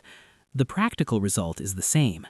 The disease strikes the slums hardest, kills the poor in far greater numbers than the wealthy, respects no amount of prayer or good behavior, but seems to correlate directly with the quality of housing and sanitation. You return home as darkness falls to find your youngest worse, her fever higher, her breathing shallow and rapid. Your wife has been trying to cool her with water from the standpipe, but the baby's small body is burning, her skin dry despite the fever, her eyes unfocused. You know these signs, have seen them before in the child you lost to cholera, and the terror rises in your throat like bile. There is a hospital, the London Hospital in Whitechapel, but it is miles away, and you have heard that they turn away patients with infectious diseases, that going there might doom your daughter if she does not already have cholera or typhoid or one of the other diseases that kills so efficiently in neighborhoods like this. There are doctors, but they cost money you do not have, and the parish doctor who is supposed to serve the poor is overwhelmed, seeing hundreds of patients each week, able to provide little more than the most cursory examination. So you do what you can, which is almost nothing. You hold your daughter, you pray, though you are not sure you believe in a God who would permit such suffering, and you watch through the night as she struggles for breath. Your wife sits beside you, and neither of you speaks, because there is nothing to say, because you have done this before, because you know that in places like this, children die, and there is nothing parents can do except witness and grieve and try to protect the other children who remain. The baby dies just before dawn, her small chest rising one final time and then becoming still, and your wife's wail is the sound of something breaking that will never quite be whole again. You have lost 3 children now, have buried them in the parish cemetery where the graves are dug in layers because there is not enough space for all the dead that the slums produce. This is normal. This is unremarkable. In Bethnal Green, in Whitechapel, in St. Giles and Seven Dials, and all the other neighborhoods where the poor crowd together in conditions that resemble open sewers more than human habitation, children die at rates that would be unthinkable in wealthier areas. A child born in your cellar has perhaps 1 chance in 3 of reaching their 5th birthday. In wealthy Westminster, 2 miles west, children have 4 chances in 5. The difference is not mysterious. It is written in the filth of the streets, in the contaminated water, in the airless, lightless rooms where disease incubates and spreads with efficiency that doctors are only beginning to understand. It is written in the lack of sewers and clean water and adequate housing, in the absence of any public infrastructure to support the vast population that industrial capitalism has drawn to the city. London is killing its own people, and it does so with such regularity that the deaths barely register in public consciousness. The rich know that the poor die young, that their neighborhoods are disease-ridden, but this knowledge remains abstract, a regrettable but inevitable consequence of poverty, something that charitable giving might ameliorate, but that requires no systematic response. But this is about to change. The same year your daughter dies, 1848, brings revolutionary uprisings across Europe and growing concern among the British elite that England might face similar upheaval if conditions for the poor do not improve. And more immediately, more viscerally, the diseases that incubate in the slums are beginning to spread beyond them, to threaten even the wealthy neighborhoods that have considered themselves immune. Dr. John Snow is a physician living in Soho, and he is convinced that cholera spreads through contaminated water rather than by bad air. Most of his colleagues dismiss this theory. The miasma explanation seems more intuitive, more aligned with the obvious correlation between filthy conditions and disease. But Snow has been collecting evidence, mapping cholera cases, noticing patterns that the miasma theory cannot explain. In August 1854, a cholera outbreak in Soho erupts with unusual ferocity.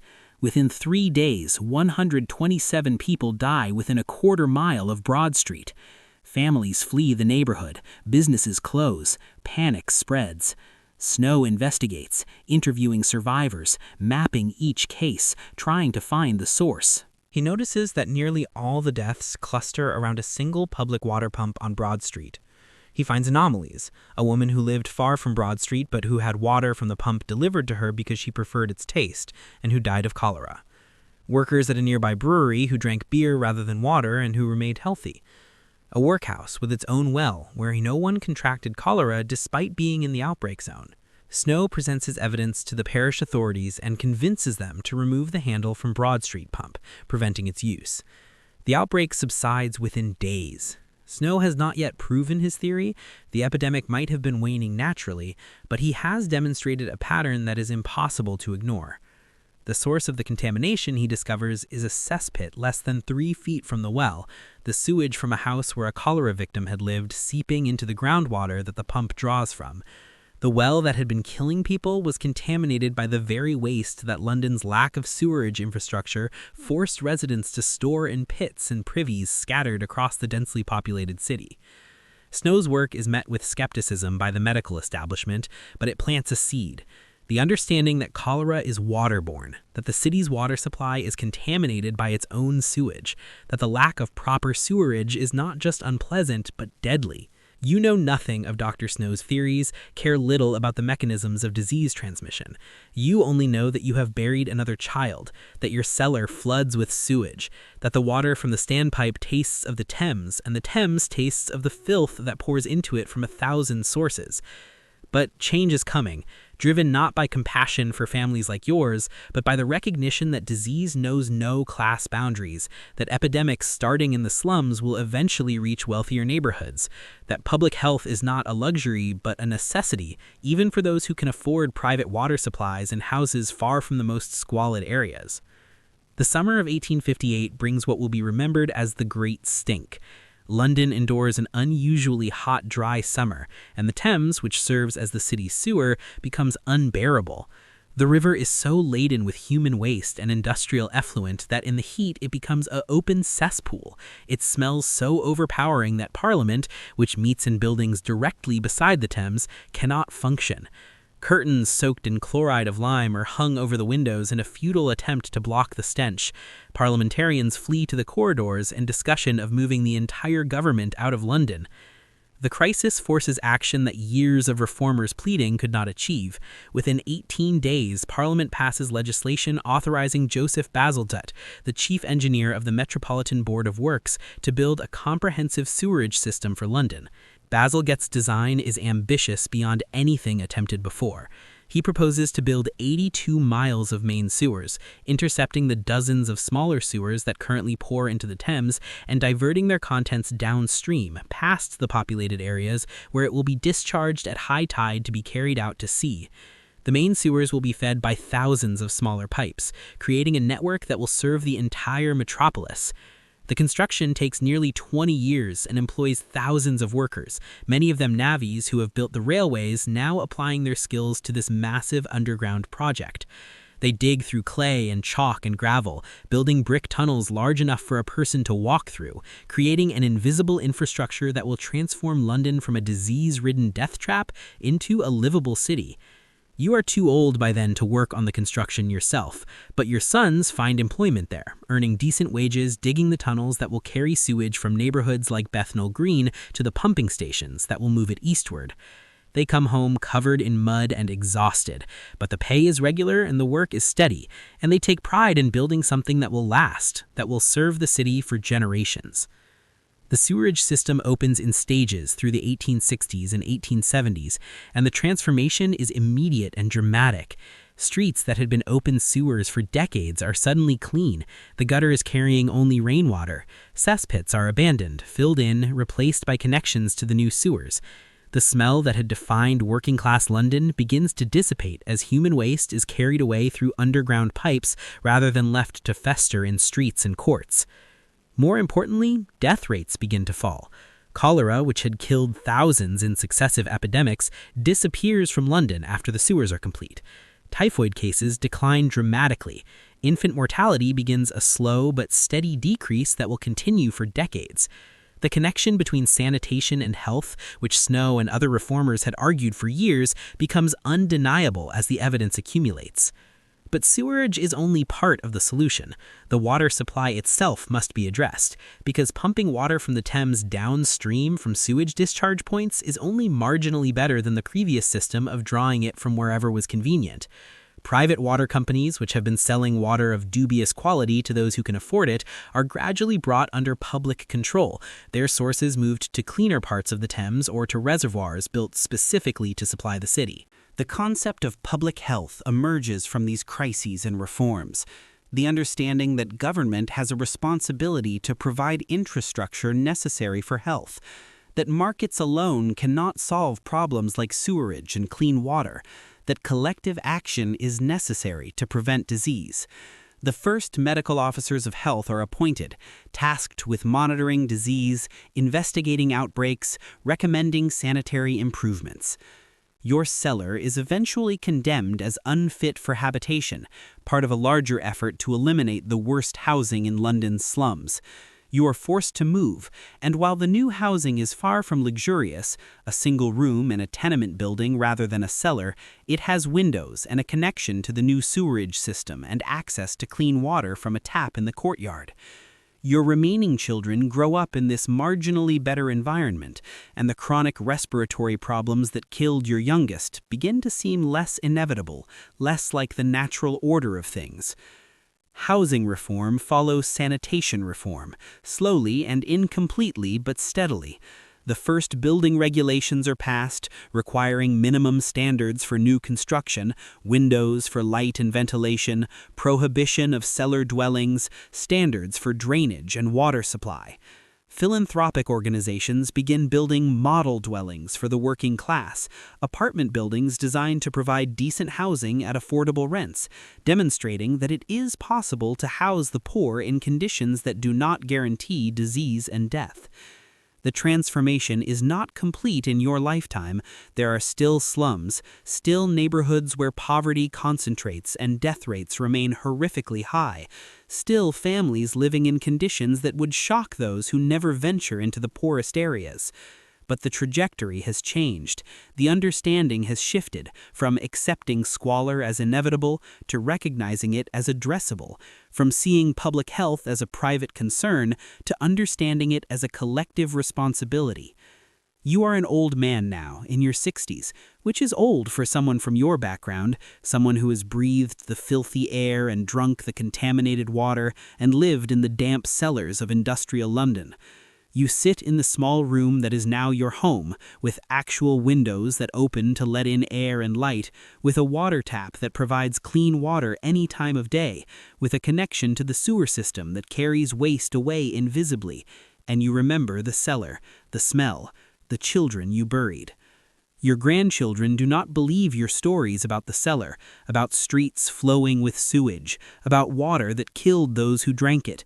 They have grown up in a London that is still poor, still difficult, still marked by profound inequality, but that provides the basic infrastructure that makes urban life sustainable. They attend schools built by the government, drink water that is mostly safe, live in housing that usually has adequate ventilation and sanitation. The transformation you have witnessed in your lifetime is as profound as the industrial transformation itself.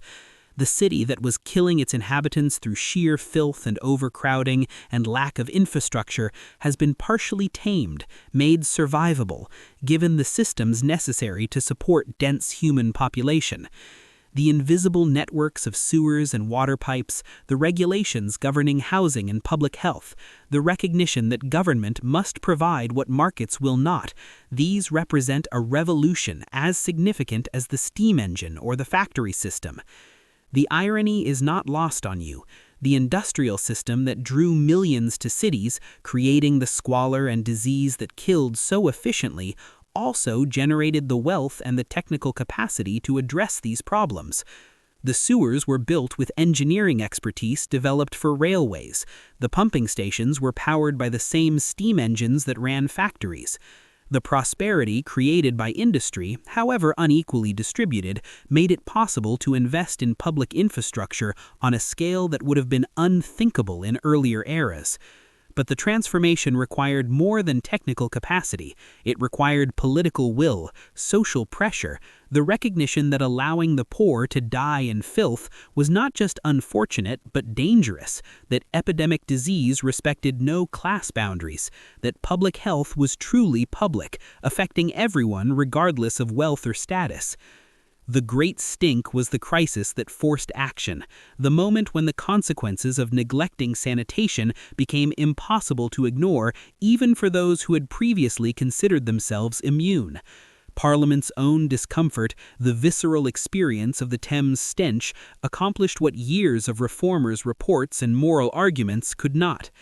This is how progress happens, you have come to understand, not through gradual enlightenment or the natural evolution of markets, but through crisis forcing response, through the recognition that problems ignored will eventually become impossible to ignore, through the pressure of those who suffer demanding that their suffering be addressed.